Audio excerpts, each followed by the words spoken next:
नमस्कार। अर्चना की आवाज़ चैनल में आपका स्वागत है। आइए सुनते हैं मुंशी प्रेमचंद जी द्वारा रचित एक कहानी, नशा।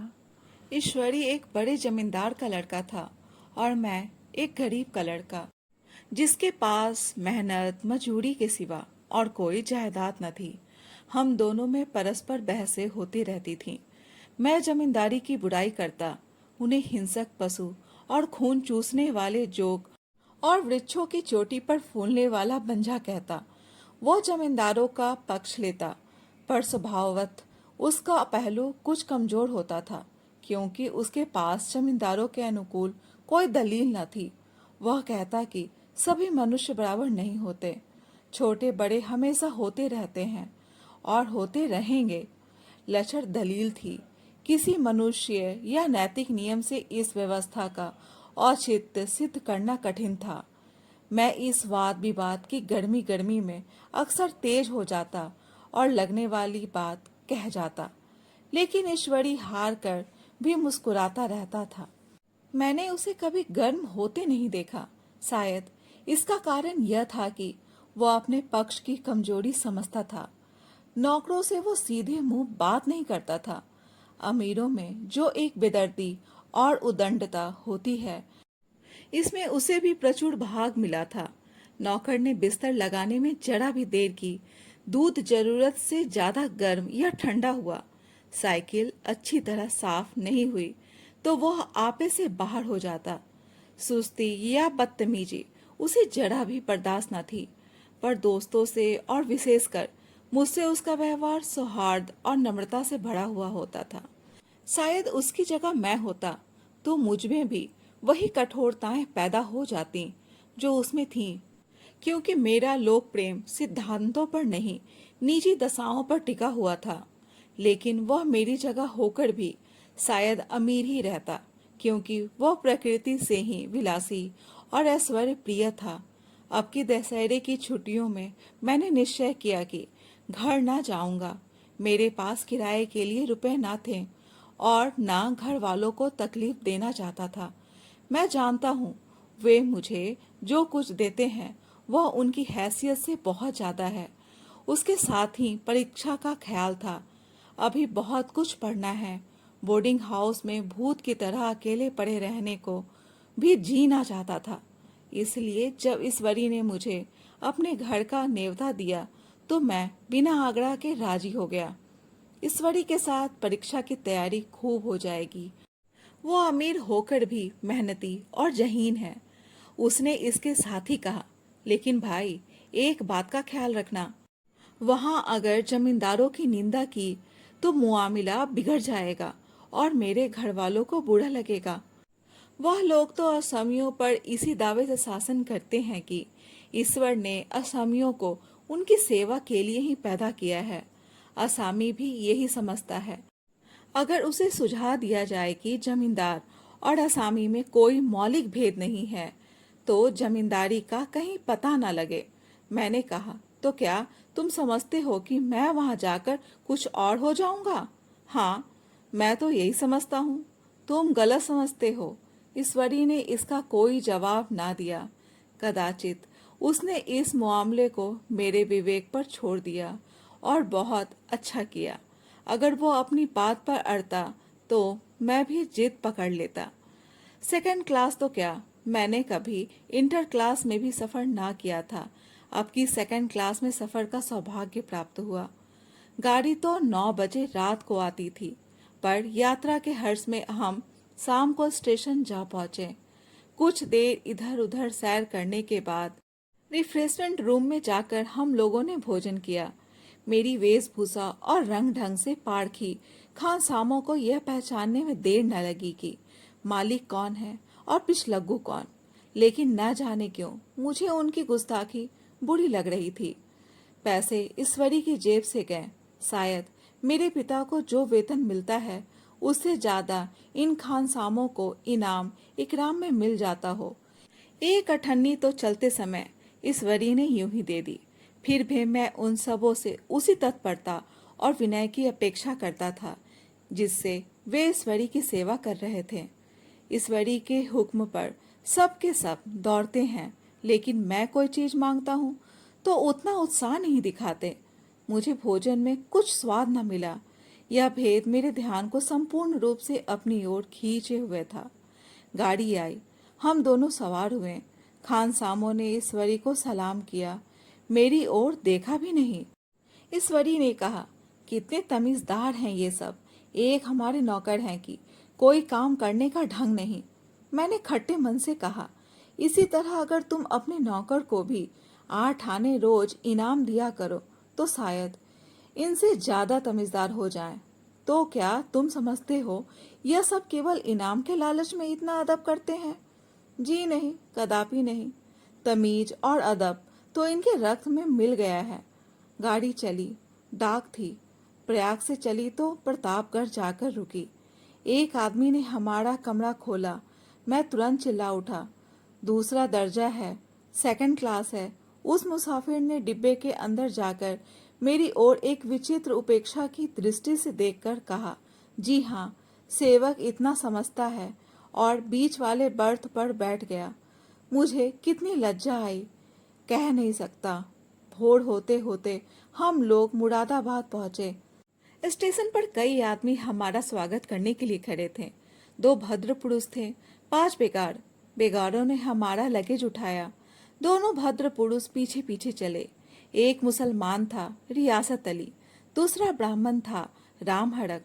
दोनों ने मेरी ओर अपरिचित नेत्रों से देखा, मानो कह रहे हैं, तुम कौवे होकर हंस के साथ कैसे? रियासत अली ने ईश्वरी से पूछा, यह बाबू साहब क्या आपके साथ पढ़ते हैं? ईश्वरी ने जवाब दिया, हाँ, साथ पढ़ते भी हैं और साथ रहते भी हैं। यो कहिए कि आप ही की बदौलत मैं इलाहाबाद पढ़ा हुआ हूँ, नहीं तो कब का लखनऊ चला आया होता। अब कि मैं इन्हें घसीट लाया। इनके घर से कई तार आ चुके थे, मगर मैंने इनकारी जवाब दिलवा दिए। आखिरी तार तो अर्जेंट था, जिसकी फीस 4 आने प्रति शब्द है, पर यहाँ से भी उसका जवाब इनकारी ही गया। दोनों सज्जनों ने मेरी ओर चकित नेत्रों से देखा, आतंकित हो जाने की चेष्टा करते जान पड़े। रियासत अली ने अर्धशंका के स्वर में कहा, लेकिन आप बड़े सादे लिबास में रहते हैं। ईश्वरी ने शंका निवारण की, महात्मा गांधी के भक्त हैं साहब, खद्दर के सिवा कुछ पहनते ही नहीं, पुराने सारे कपड़े जला डाले। यो कहो कि राजा हैं, 2.5 लाख सालाना की रियासत है, पर आपकी सूरत देखो तो मालूम होता है अभी अनाथालय से पकड़कर आए हैं। राम हड़क बोले, अमीरों का ऐसा स्वभाव बहुत कम देखने में आता है, कोई भाप ही नहीं सकता। रियासत अली ने समर्थन किया, आपने महाराजा चांगली को देखा होता तो दांतों तले उंगली दबाते। एक गाड़े की मिर्जाई और चमड़ौदे जूते पहने बाजारों में घूमा करते थे। सुनते हैं एक बार बेगार में पकड़े गए थे और उन्होंने 10 लाख से कॉलेज खोल दिया। मैं मन में कटा जा रहा था, पर ना जाने क्या बात थी कि यह सफेद झूठ उस वक्त मुझे हास्यपद ना जान पड़ा। उसके प्रत्येक वाक्य के साथ मानो मैं उस कल्पित वैभव के समीपतर आता जाता था। मैं सहसवार नहीं हूँ। हाँ, लड़कपन में कई बार लद्दू घोड़ों पर सवार हुआ हूँ। यहाँ देखा तो 2 कौला रस घोड़े हमारे लिए तैयार खड़े थे। मेरी तो जान ही निकल गई। सवार तो हुआ, पर बोटियां कांप रही थीं। मैंने चेहरे पर सिकर न पड़ने दिया। घोड़े को ईश्वरी के पीछे डाल दिया। खैरियत यह हुई कि ईश्वरी ने घोड़े को तेज न किया, वरना शायद मैं हाथ पैर तुड़वा कर लौटता। संभव है ईश्वरी ने समझ लिया हो कि यह कितने पानी में है। ईश्वरी का घर क्या था, किला था। इमाम बाड़े का सा फाटक, द्वार पर पहरेदार टहलता हुआ, नौकरों का कोई हिसाब नहीं, एक हाथी बंधा हुआ। ईश्वरी ने अपने पिता, चाचा, ताऊ आदि सबसे मेरा परिचय कराया और उसी अतिशयोक्ति के साथ ऐसी हवा बांधी कि कुछ न पूछिए। नौकर चाकर ही नहीं, घर के लोग भी मेरा सम्मान करने लगे। देहात के जमींदार, लाखों का मुनाफा, मगर पुलिस कांस्टेबल को अफसर समझने वाले कई महाशय तो मुझे हुजूर हुजूर कहने लगे। जब जरा एकांत हुआ तो मैंने ईश्वरी से कहा, तुम बड़े शैतान हो यार, मेरी मिट्टी क्यों पलीत कर रहे हो? ईश्वरी ने दृढ़ मुस्कान के साथ कहा, इन गधों के सामने यही चाल जरूरी थी, वरना सीधे मुंह बोलते भी नहीं। जरा देर के बाद नाई हमारे पाँव दबाने आया। कुंवर लोग स्टेशन से आए हैं, थक गए होंगे। ईश्वरी ने मेरी ओर इशारा करके कहा। पहले कुंवर साहब के पाँव दबा। मैं चारपाई पर लेटा हुआ था। मेरे जीवन में ऐसा शायद ही कभी हुआ हो कि किसी ने मेरे पाँव दबाए हो। मैं इसे अमीरों के चोचले, रईसों का गधापन और बड़े आदमियों की मटर गश्ती और ना जाने क्या क्या कहकर ईश्वरी का परिहास किया करता। और आज मैं पोतरों का रईस बनने का स्वांग भर रहा था। इतने में 10 बज गए। पुरानी सभ्यता के लोग थे। नई रोशनी अभी केवल पहाड़ की चोटी तक पहुंच पाई थी। अंदर से भोजन का बुलावा आया। हम स्नान करने चले। मैं हमेशा अपनी धोती खुद छाट लिया करता हूँ, मगर यहाँ मैंने ईश्वरी की ही भांति अपनी धोती भी छोड़ दी। अपने हाथों अपनी धोती छाटते शर्म आ रही थी। अंदर भोजन करने चले। हॉस्टल में जूते पहले मेज पर जा डटते थे, यहाँ पाँव धोना आवश्यक था। कहार पानी लिए खड़ा था। ईश्वरी ने पाँव बढ़ा दिए। कहार ने उसके पाँव धोए। मैंने भी पाँव बढ़ा दिए। कहार ने मेरे पाँव भी धोए। मेरा वह विचार न जाने कहाँ चला गया था। सोचा था वहाँ देहात में एकाग्र होकर खूब पढ़ेंगे, पर यहाँ सारा दिन सैर सपाटे में कट जाता था। कहीं नदी में बजरे पर सैर कर रहे हैं, कहीं मछलियों या चिड़ियों का शिकार खेल रहे हैं, कहीं पहलवानों की कुश्ती देख रहे हैं, कहीं शतरंज पर जमे हैं। ईश्वरी खूब अंडे मंगवाता और कमरे में स्टोव पर आमलेट बनते। नौकरों का एक जत्था हमेशा घेरे रहता। अपने हाथ पांव हिलाने की कोई जरूरत नहीं, केवल जबान हिला देना काफी है। नहाने बैठो तो आदमी नहलाने को हाजिर, लेटो तो आदमी पंखा झेलने को खड़े। मैं महात्मा गांधी का कुंवर चेला मशहूर था। भीतर से बाहर तक मेरी थाक थी। नाश्ते में जरा भी देर ना होने पाए, कहीं कुंवर साहब नाराज ना हो जाए, बिछावन ठीक समय पर लग जाए। कुंवर साहब के सोने का समय आ गया। मैं ईश्वरी से भी ज्यादा नाजुक दिमाग बन गया था, या बनने पर मजबूर किया गया था। ईश्वरी अपने हाथ से बिस्तर बिछा ले, लेकिन कुंवर मेहमान अपने हाथों से कैसे अपना बिछावन बिछा सकते हैं? उनकी महानता में बट्टा ना लग जाएगा? एक दिन सचमुच यही बात हो गई। ईश्वरी घर में था। शायद अपनी माता से कुछ बातचीत करने में देर हो गई। यहाँ 10 बज गए। मेरी आंखें नींद से झपक रही थी, मगर बिस्तर कैसे लगाऊं? कुंवर जो ठहरा। कोई 11:30 बजे मेहरा आया। बड़ा मुंह लगा नौकर था। घर के धंधों में मेरा बिस्तर लगाने की उसे सुध ही ना रही। अब जो याद आई तो भागा हुआ आया। मैंने ऐसी डांट बताई कि उसने भी याद किया होगा। ईश्वरी मेरी डांट सुनकर बाहर निकल आया और बोला, तुमने बहुत अच्छा किया। यह सब हरामखोर इसी व्यवहार के योग्य हैं। इसी तरह ईश्वरी एक दिन एक जगह दावत में गया हुआ था। शाम हो गई, मगर लैम्प मेज पर रखा हुआ था। दिया सलाई भी थी, लेकिन ईश्वरी खुद कभी लैंप नहीं जलाता था। फिर कुंवर साहब कैसे जलाए? मैं झुंझला रहा था। समाचार पत्र आया हुआ था, जी उधर लगा हुआ था, पर लैंप नदारत। दैव योग से उसी वक्त मुंशी रियासत अली आ निकले। मैं उन्हीं पर उबल पड़ा। ऐसी फटकार बताई कि बेचारा उल्लू हो गया। तुम लोगों को इतनी फिक्र भी नहीं कि लैंप तो जलवा दो? मालूम नहीं ऐसे कामचोर आदमियों का यहाँ कैसे गुजारा होता है। मेरे यहाँ घंटे भर निर्वाह न हो। रियासत अली ने कांपते हुए हाथों से लैंप जला दिया। वहाँ एक ठाकुर अक्सर आया करता था। कुछ मंचला आदमी था, महात्मा गांधी का परम भक्त। मुझे महात्मा जी का चेला समझकर मेरा बड़ा लिहाज करता था, पर मुझसे कुछ पूछते संकोच करता था। एक दिन मुझे अकेला देखकर आया और हाथ बांधकर बोला, सरकार तो गांधी बाबा के चेले हैं ना? लोग कहते हैं कि यहाँ सुराज हो जाएगा तो जमींदार न रहेंगे। मैंने सान जमाई, जमींदारों की रहने की जरूरत ही क्या है? यह लोग गरीबों का खून चूसने के सिवा और क्या करते हैं? ठाकुर ने फिर पूछा, तो क्यों सरकार, सब जमींदारों की जमीन छीन ली जाएगी। मैंने कहा, बहुत से लोग तो खुशी से दे देंगे, जो लोग खुशी से ना देंगे उनकी जमीन छीननी ही पड़ेगी।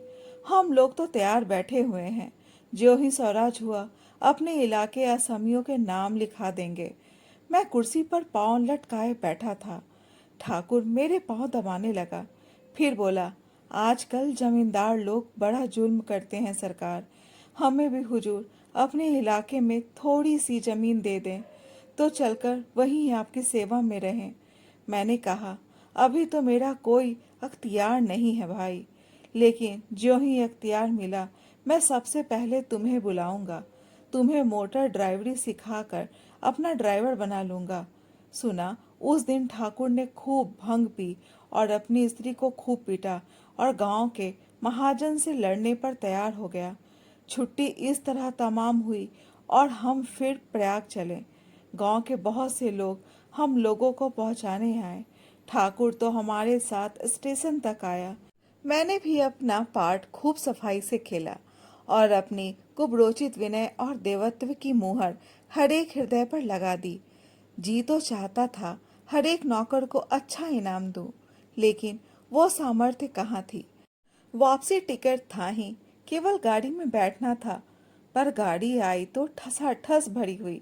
दुर्गा पूजा की छुट्टियां भोगकर सभी लोग लौट रहे थे। सेकंड क्लास में तिल रखने की जगह नहीं। इंटर क्लास की हालत उससे भी बदतर। यह आखिरी गाड़ी थी, किसी तरह रुक न सकते थे। बड़ी मुश्किल से तीसरे दर्जे में जगह मिली।